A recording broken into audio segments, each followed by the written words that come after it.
Hi friends, ഇന്ന് നമുക്ക് നല്ല സോഫ്റ്റായിട്ട് വളരെ ടേസ്റ്റിയായിട്ട് മടക്ക് ചപ്പാത്തി എങ്ങനെയാണ് ഉണ്ടാക്കുന്നതെന്ന് നോക്കാം.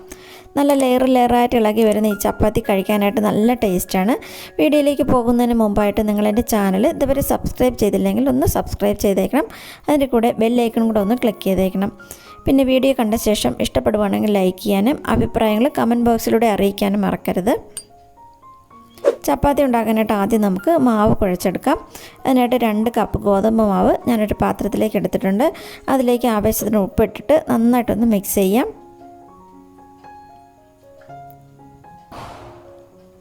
ഇനി ഇതിലേക്ക് കുറേശ്ശെ വെള്ളം ഒഴിച്ച് കുഴച്ചെടുക്കാം. എപ്പോഴും ചപ്പാത്തി ഉണ്ടാക്കുമ്പോൾ ഒരുമിച്ച് വെള്ളം ഒഴിക്കാതെ കുറേശ്ശെയായിട്ട് വെള്ളം ഒഴിച്ചിട്ട് മാവ് കുഴയ്ക്കുമ്പോഴാണ് ചപ്പാത്തി നല്ല സോഫ്റ്റായിട്ട് കിട്ടുന്നത്. സാധാരണ പച്ചവെള്ളം ഒഴിച്ച് കുഴച്ചാൽ മതി, ചൂടുവെള്ളമൊന്നും വേണ്ട, പച്ചവെള്ളം ഒഴിച്ച് കുഴച്ചാൽ മതി. ഞാൻ ഈ മാവിൽ ഓയിലോ തൈരോ പാലോ ഒന്നും ഒഴിച്ചിട്ടില്ല, വെള്ളവും ഉപ്പും മാത്രമേ ചേർക്കുന്നുള്ളൂ. നല്ലപോലെ കുഴച്ചെടുക്കാം. മാവ് ഇപ്പം നന്നായിട്ട് കുഴച്ചെടുത്ത് വെച്ചിട്ടുണ്ട്. ഇനി ഇത് അരമണിക്കൂറൊന്ന് റെസ്റ്റ് ചെയ്യാനായിട്ട് വയ്ക്കാം. ഇപ്പോൾ അരമണിക്കൂർ കഴിഞ്ഞിട്ടുണ്ട്.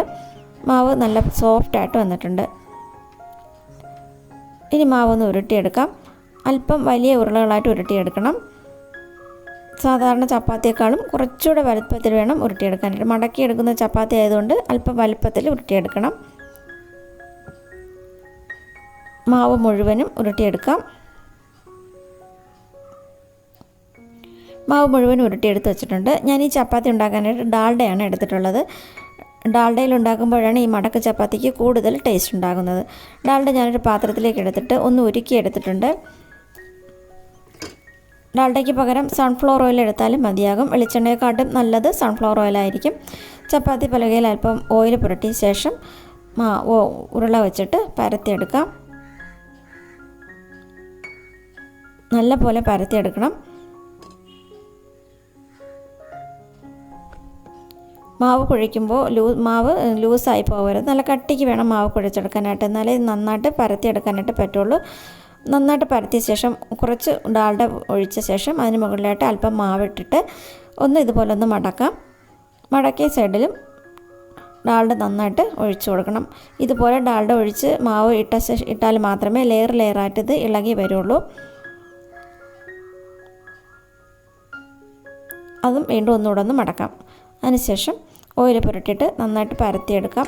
ഞാൻ വീട്ടിലുണ്ടാക്കുമ്പോൾ സാധാരണ ഉണ്ടാക്കുമ്പോൾ ഇത്രയും ഓയിലൊന്നും ഒഴിക്കാറില്ല. ഞാനിപ്പോൾ വീഡിയോയിൽ കാണിക്കാൻ ആയതുകൊണ്ടാണ് ഇതുപോലെ ഒഴിക്കുന്നത്.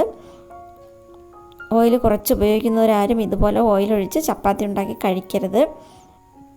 വല്ലപ്പോഴും ആണെങ്കിലും കുഴപ്പമില്ല, ഒരു മാസത്തിലൊരിക്കലാണെങ്കിൽ ഇതുപോലെ കഴിച്ചാലും കുഴപ്പമൊന്നുമില്ല. നന്നായിട്ട് ചപ്പാത്തി പരത്തിയെടുക്കാം. ഒരുപാട് അങ്ങ് നൈസാകുന്നതിന് പരത്തരുത്, അല്പം കട്ടിക്ക് പരത്തിയെടുക്കാം. ഞാനിപ്പോൾ ഒരു 4-5 ചപ്പാത്തി ഇതുപോലെ പരത്തി വെച്ചിട്ടുണ്ട്. അതിനുശേഷം ചുട്ടെടുക്കാം. ചപ്പാത്തി ചൂടാനായിട്ട് ഞാൻ കല്ല് ചൂടാക്കാനായിട്ട് വെച്ചിട്ടുണ്ട്. കല്ല് നന്നായിട്ട് ചൂടായ ശേഷം ചപ്പാത്തി ഇട്ട് കൊടുക്കാം. ചപ്പാത്തി ചുടുമ്പോഴും നന്നായിട്ട് ശ്രദ്ധിക്കണം, എന്നാലേ ചപ്പാത്തി നല്ല സോഫ്റ്റായിട്ട് കിട്ടുള്ളൂ. ഒരുപാട് സമയം ആദ്യം ഇട്ട ശേഷം ഒരുപാട് സമയം ഇട്ടേക്കരുത്, തിരിച്ചിടണം. 1 മിനിറ്റിന് മുമ്പ് തന്നെ തിരിച്ചിട്ട് കൊടുക്കണം.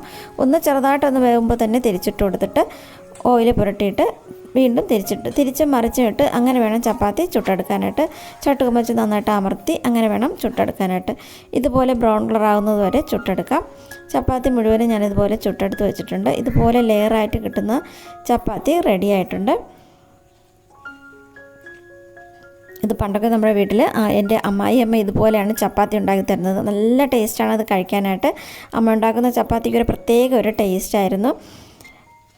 ഞാനിത് വല്ലപ്പോഴും മാത്രമാണ് വീട്ടിലുണ്ടാക്കുന്നത്. ഈ വീഡിയോ ഇഷ്ടമാവുകയാണെങ്കിൽ ഒന്ന് ലൈക്ക് ചെയ്യാനും ഷെയർ ചെയ്യാനും മറക്കരുത്. Thanks for watching.